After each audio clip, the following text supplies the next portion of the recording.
nyame nhyira o nyame ma ho ban o hwe wosoro nhyira enwuro so ofie no abusua so no monten so kɔ na ofi bam nyinara aha aye Adom TV dwumadie we aye nkwanhye dwumadie na me amte wa me de jame wonim dara efra me Apostle Dr.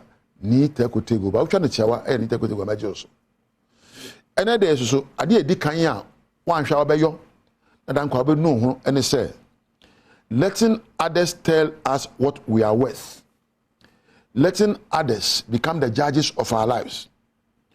Very often, we tend to forget that most people will judge us based on their own experiences of their lives, and what their judgments are has nothing to do with us. Bebre aye no won dia koniaba, bebre aye no won boko shata frɛ, osusu ye fa ho eye won yankasa won abra bo sua ade a won asua. Ana wenda so wo ema wo wo bebre a wo bu ate no won atemmo no anyina so ene won yankasa won sua hunu ene da so wo ma wo na won kasa no usua hunu ne sei ena de mpo na wenda so enti makwan ema obi enkasa se bo wo kwasea ya won kasa wonim se wo nyansa ana wonim so betumi so nyansa hunu nyansa. A person might assume things about you based on a troubled past. Minimum baby wa asebe okwa wari ase be ma no nya ne bone da bia na ne susu ese be ma ne nipa bone be ma de omo nye me ma de omo asai nti da bia na ne ndisa don se be ma bia enye nti so ba no ana sa be ma no wa wari mu a ono na temuo ena ogina so ena obubura sa so ba na enye ema obi atemuo ema wo mubura wankasa so ye nipa wo nyansa wadwene ekura wo nsam ede na betime susu ho akasa me yo ana menyo. If you base your life on how others see you, you will live on how others will manipulate you.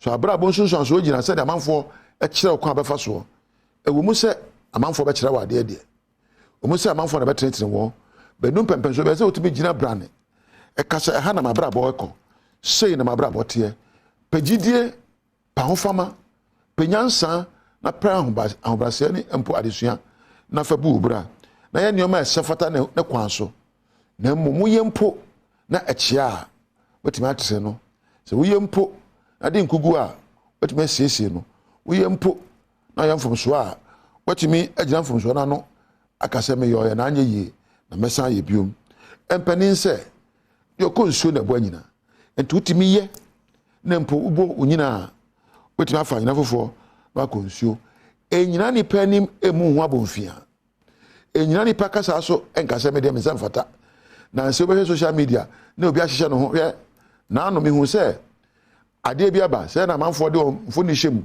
na etwa wanim kama nipa a wotwa so bia na wonye fe sabe but ebetimi ama wa kama na do ho atoto no ho me de me wonye fe da bi obi anyakopon bo obi ano wo sombo wo sefata enti emma obi ni ye emu abonfia da emma obi ye ni ye enka wo nhye sempo onipa na do mpempen so bi a ehwani e ofa bisa wo se de na me so me ya betimi aso kane amabrabo so mabrabo ahyen me ma obi kasa obi nsusuye obi atemuo enyina madwene proso enka me enhyeda.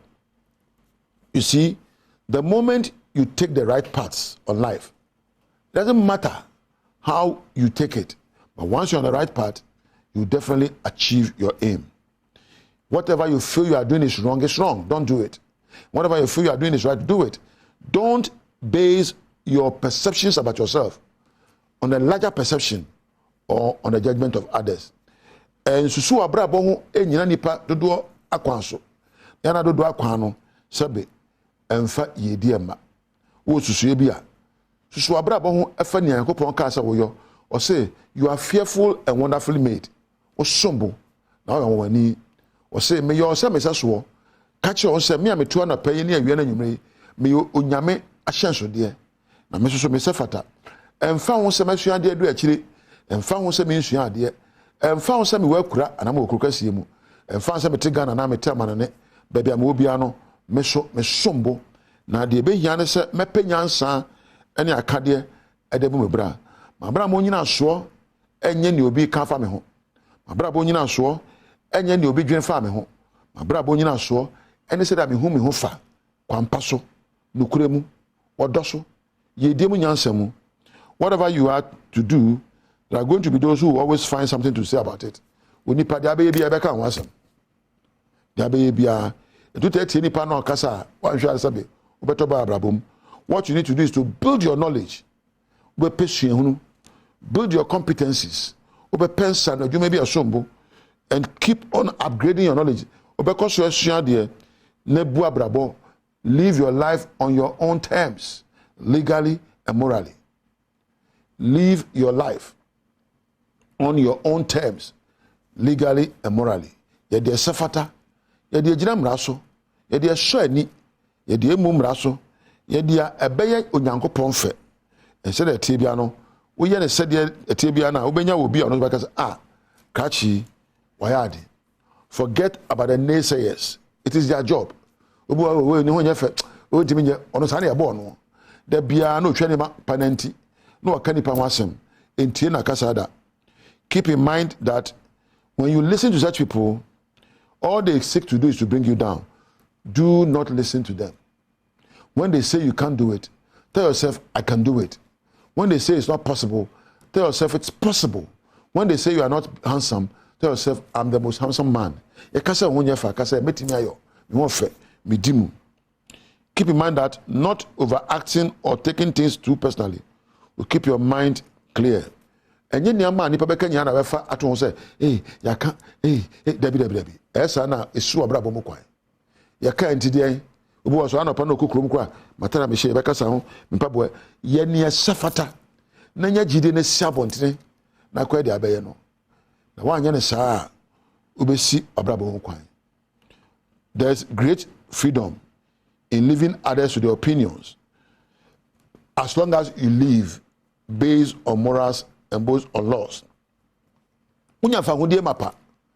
Unya fa hodie se openyansa na bu ubura ejina ne sefata so ene ne edi mra so a unya fa hodie ma wabrabo enyina obi so da emi de ma kese do ye kwa mi nkobi emi de ma fondo do ebi de mani ma chia wan na ka kire wo abrabo aye bu enye wani mu a chia de bubura o enye kese ne fon awafon suba oda na adie ene ma woka ene abetimi aye aka brabo ho ene de bajaje wo ye nkase sebe ne wofe ye kase wo odini ye nkase sebe ne wofe ye kase onyansa ye nkase ne wofe ye kase oyade enti enhwe baabi a wo freba na enhwe nipa nsem okafa ho ne bisa ho se asonyansa ehia me manya bi asonyo ma se me yo no me yo asomabra ba me bue ehso ani onyame akwanso mekoso abu mebra se de sefata abusuya ahana meja wo